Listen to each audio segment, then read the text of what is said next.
body of wisdom that has stood the test of time, resisting precipitous and ideologically motivated change, countering the passions of abstract, revolutionizing ideology with the concrete virtue of prudence. The Kirkian way of communicating ideas is quite different from the sloganeering of the present day, but changes in rhetorical fashion have not diminished its appeal. To those who are accustomed to thinking of conservatism as chiefly a matter of policy wonkery, presented in crisp quantitative tables and jargon-laden bureaucratic prose, Kirk's message, with its historical sweep and poetic splendor, its delight in beauty and fancy, its disdain for academicism in all forms, and its talent for making us feel the vital connection between ourselves and the stories of vanished peoples and things of the past, will come as a great and pleasant surprise. For Kirk, conservatism is not a set of policy desiderata. It is a disposition of grateful wonder at the miracle of our existence, calling us to acknowledge the sources of our being and to strive to live in respectful and loving harmony with them.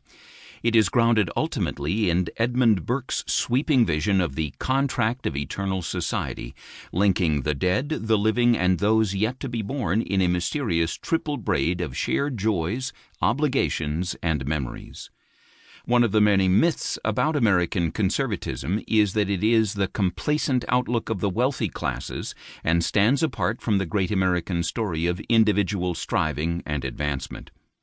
But Kirk's origins were themselves humble and quintessentially American. He was born in 1918 in Plymouth, Michigan, to a struggling middle-class family living in a prefabricated house that lacked an indoor bathroom. Nor did he have access to the best educational opportunities. Like so many of the most remarkable Americans, such as Abraham Lincoln and Frederick Douglass, Kirk was able to parlay a voracious love of reading into a superior education with a bit of help from solidly traditional public schools that provided him with scope for his literary and debating skills. It was not until his post-war graduate studies at the University of St. Andrews that Kirk was fully formed as a conservative thinker. It had everything to do with being in Scotland. The atmosphere, lore, landscape, architecture, and people of that country all enchanted him and quickened his literary pulse.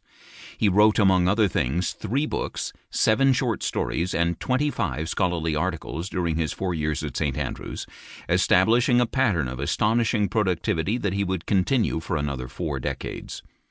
The most important of his writings during that time was his doctoral dissertation, which was eventually published in 1953 as The Conservative Mind, one of the truly indispensable books in American conservative intellectual history and arguably the most important of all his books.